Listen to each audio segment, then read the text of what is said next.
خب اینجا یک سوال دیگر برادر عزیز پرسیده که شخصیت پدر یا مادرش را لعنت گوید چی حکم دارد؟ معاذ بالله. لعنت گفتن پدر یا مادر انسان خچه ملعون میگردونه برادران عزیز. در حدیث جناب پیغمبر صلی الله علیه و سلم اومده که پیغمبر بزرگوار صلی الله علیه و سلم میگه که لعن الله من لعن الوالدین، خداوند لعنت کند یا اینکه لعنت خداوند برای شخصیتی که پدر و مادرش لعنت میکنه. امروز همچنین شاید برای ما تعجب آور باشه برادر عزیز، اما هست چنین شخصیت ها در بین ما مسلمان ها، خصوصا از مردم ما شخصیت هایی است که پدر و مادرشون در نفس و درونش رو دشنا میدین یا اینکه لعنت میگویند. حتی یک روز یک مادر برای من زنگ زد، والله علم یک 2 هفته پیش بود، حتی نامشان گفت که نام من عایشه است. بگو تو این فرزند من در جمعیت شما بفهمه که گفت یک روز فرزندم نمیدانم و یک چاینی رو بچه گفت زد، یک هفتهش دست من در کرده است از داملا. اینها را بفهمانه که مادر پدر چی حق دارد در بالای ما، چی بدبختی است در بالای ما آمده است. از یک جانب مسجد بیایی رو تا سیاه کنی، از جانب دیگه پدر و مادر تا احترام نکنی. بعد از عبادت و بندگی خدا حقوق پدر و مادر برای انسان فرض عین است.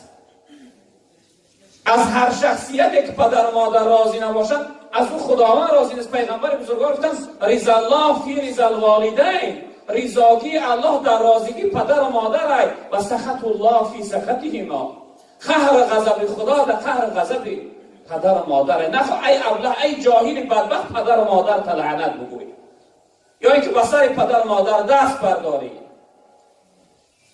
خداوند میگه ولا تقل لهما اف ولا تنهرهما، و سوی پدر و مادر در نزد پدر و مادر اوف نگو و سوی پدر و مادر فریاد نکن، جواب اونها را دغلانه نگردان.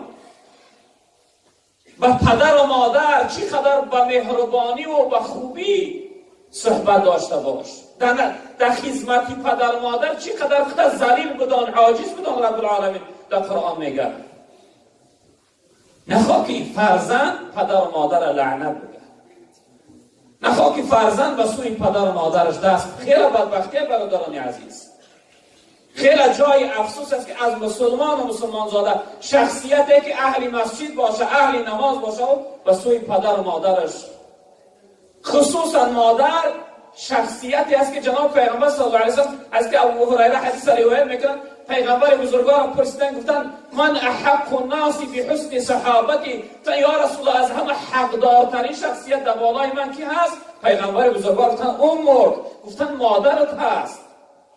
از همه حقدارترین شخصیت در بالای انسان این مادر است برادر عزیز. 3 بار جناب پیغمبر گفتن مادر مادر مادر، بعد از اون نوبت 4م پدر گفتن.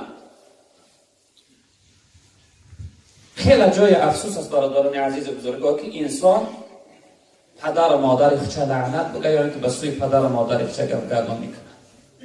پدر و مادر غنیمت هستند برادران، اونا دائمی نیستند.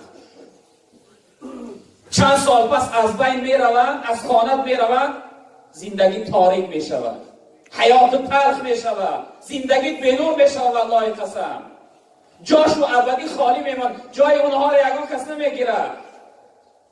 این شخصیتی که امروز پدر و مادر لعنت میگو یا بسوش چیزی میپرتا یا اینکه اونها را دشنا میدهی. یک بار شخصیتی پدر نداره یا مادر نداره و بپرس پدر و مادر چی نعمتی بزرگه. نخواه که انسان پدر و مادر چه لعنت بگی، چی بدبختی است. من باور دارم که انسانهای بدین و سوی پدر و مادرشون دشنا نمیدن، لعنت نمیگویند.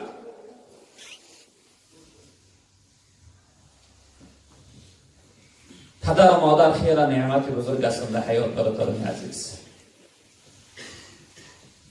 باورم نیست پدر رفتی و خاموش شدی، ترک ما کردی و با خاک هماغوش شدی. خانه را نور اگر بود ز رخساری تو بود، ای چراغ دل من از چی تو خاموش شدی. خانه را نور اگر بود ز رخساری تو بود، ای چراغ دل من از چی تو خاموش شدی. بهار آمد نیامد بوی مادر، بهار آمد نیامد بوی مادر، شدم پزمان چشم و روی مادر.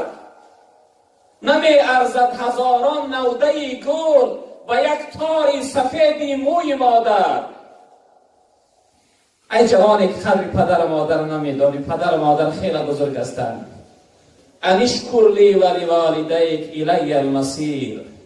رب العالمین میگه شکرانه من و شکرانه پدر و مادر تا بجا بیار. ایره فراموش نکن که آخر نزد من میایی. آخر برای بی‌ادبی و بی احترامی، آخر برای این لعنت گفتن و بد گفتن و بی حرمتی من ترا حتما عذاب میکنم. هر شخصیتی که پدر و مادر از او خفه باشن، یعنی پدر و مادر را آق کرده باشن، جناب پیغمبر گفتن جنت برای او حرام است. برای سه گروهی مردم خداوند جنت حرام گردانده است. برادران عزیز، یکی از اونها مدمنی خمر، انسانی عرق نوش است.